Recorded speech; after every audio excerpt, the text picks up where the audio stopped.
se tromper s'ils changent de fournisseur. Il y a cette raison-là. Et aujourd'hui, c'est aussi pour ça que nous, en tant que distributeurs, on a notre raison d'être.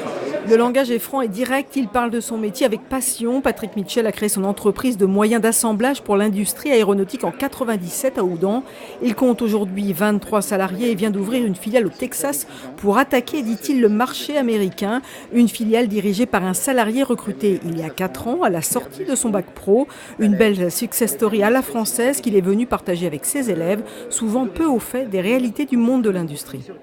Ils ne le connaissent pas assez, c'est évident. J'ai tendance à dire que c'est peut-être les profs qui voudraient envoyer un stage en entreprise, mais je le dis ça très gentiment. Mais en tout cas, ce n'est pas les profs qui peuvent leur expliquer. Je pense qu'il faudrait que, même à leur niveau, ils puissent faire des stages en entreprise plus souvent.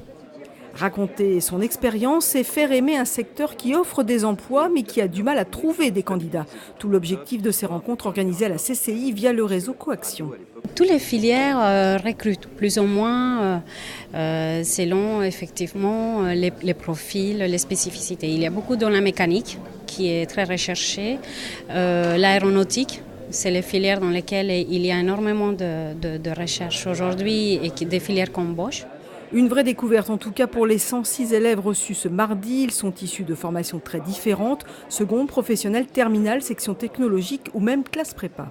Moi je connaissais vraiment pas grand chose sur ce secteur-là et donc ça a été extrêmement intéressant de pouvoir se rendre compte que c'est pas du tout ce à quoi on pouvait penser et c'était vraiment très intéressant d'en savoir plus. On ne connaît pas grand-chose sur l'entreprise et sur les industries, donc ça nous a permis de déflouter tout ce qu'on ne savait pas et c'était vraiment très enrichissant. Ça nous permet de nous ouvrir une perspective pour l'avenir.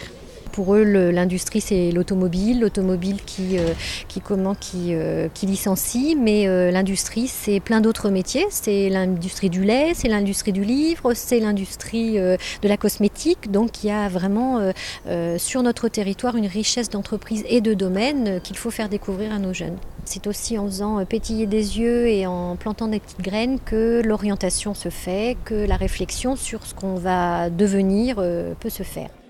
Mission accomplie, 20 chefs d'entreprise ont répondu présents ce jour-là. La semaine de l'industrie se poursuit jusqu'au 5 avril. Ce mercredi, un forum de l'alternance est organisé à l'université de Versailles-Saint-Quentin. 150 offres concrètes seront proposées. L'industrie dans les Yvelines, pourquoi pas un secteur anti-crise ?